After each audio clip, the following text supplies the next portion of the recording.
حضرت امام حسین تشریف لائے، بچوں سمیت آئے۔ حور بن یزید ایک شخص تھا، حور بن یزید، حور بن یزید نام یاد رکھنا۔ حور بن یزید ایک مختصر سا لشکر لے کے اس نے امام حسین کو ایک جگہ پہ روکا، پھر دوسری جگہ پہ روکا، بالآخر تیسری جگہ پہ روکا تو امام حسین نے فرمایا جگہ کون سی ہے؟ کہا حضور کرب و بلا۔ فرمایا بس یہی خیمے لگا دو، یہی۔ حضرت سیدہ زینب نے پوچھا امام حسین سے کہ سارے زمانے نے روکا ہے، ٹھیک ہے آپ حق پہ ہیں، یہ بھی سب نے کہا ہے آپ حق پہ ہیں، پر روکا بھی سب نے، آپ روکے کیوں نہیں؟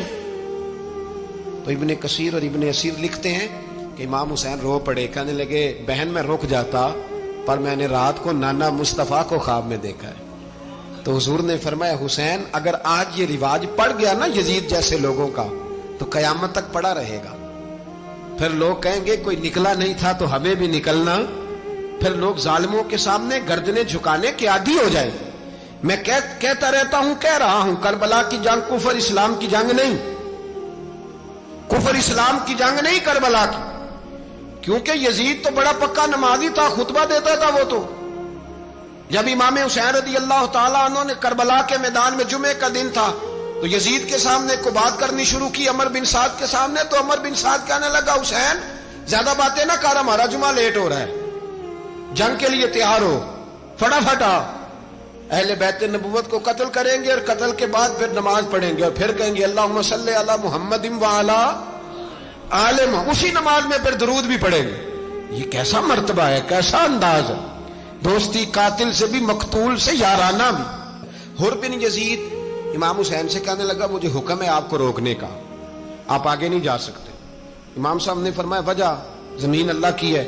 اس نے کہا آپ بیعت نہیں کر رہے، یزید کی حالات آپ کے حق میں درست نہیں ہیں، آپ نہیں جائیں گے۔ امام روک گئے۔ ظہر کی نماز کا وقت ہوا تو حضرت علی اکبر امام حسین کے بڑے صاحبزادے انہوں نے اذان ظہر پڑھی تو حور بن یزید کے لشکر نے امام حسین کے پیچھے نماز ادا کی۔ کہا بھئی تم مقابلے میں آئے ہو، نماز پیچھے پڑھتے ہو؟ کہا حضور مقابلہ تو تلواروں سے کر رہے ہیں پر ہمارا دل تو مانتا ہے نا کہ مصطفیٰ کا نواسہ بڑی شان والا ہے۔ حور بن یزید نے 3 نمازیں لشکر سمیت امام حسین کے پیچھے پڑھی ہیں، 3 نمازیں، ظہر اثر اور مغرب۔ پھر امام حسین کے سامنے شرائط پیش کی کہ آپ کو یہاں گھیر لیا گیا ہے، یہاں آپ بیعت کریں گے، یہاں آپ جنگ کریں گے، 2 ہی باتیں۔ امام حسین نے فرمایا نہیں بھائی بیعت تو میں نہیں کرتا، اس کے علاوہ تم جو کہتے ہو میں کرنے کو تیار ہوں۔ اس نے خط لکھا، عبید اللہ ابن زیاد کو ایک بندہ دوڑایا پیچھے، کوفے چند میل پہ کوفہ تھا، کہا وہ نہیں مان رہے، کیا کرنا ہے؟ تو حسین ابن علی ہے، میں زیادہ دیر انہیں روک بھی نہیں سکتا۔ انہوں نے پیغام دیا حور بن یزید کو کہ کرنا کچھ بھی نہیں، ان کا پانی بند کر دو، بلیک میل کرو، کھانا پانی نہیں ملے گا، چھوٹے چھوٹے بچے ہیں، خود ہی مان جائیں گے۔ حضرت امام علی مقام کے بارے میں حور کے پاس جب یہ پیغام آیا تو حور کہنے لگا میری طبیعت نہیں مانتی حسین پر پانی بند کروں، دل نہیں مانتا۔ جب یہ لفظ کہے نا دوبارہ تو پھر عبید اللہ ابن زیاد نے عمر بن سعد کو 10,000 آدمی دے کے بھیجا، کہا حور بن یزید لچک دکھا رہا ہے حسین کے حق میں۔ ایک رے کا علاقہ تھا، بڑی وہاں فصل ہوتی تھی، لوگ کوشش کرتے تھے وہاں کا گورنر بننے کی، کوشش کرتے تھے۔ تو عبید اللہ ابن زیاد کہنے لگا تمہیں رے کی گورنری ملے گی، سب سے سرسبز و شاداب علاقہ، تمہیں وہاں کا گورنر بنایا جائے گا اگر حسین کے خلاف لڑو گے۔ یہ اتنی زبردست ہوتی ہیں گورنریاں کہ گورنریوں کے لیے لوگ نسل رسول کے خلاف بھی نکل آتے ہیں، یہ اتنی تگڑی ہوتی ہیں، اتنی جلدی وفاداریاں بدلتی ہیں۔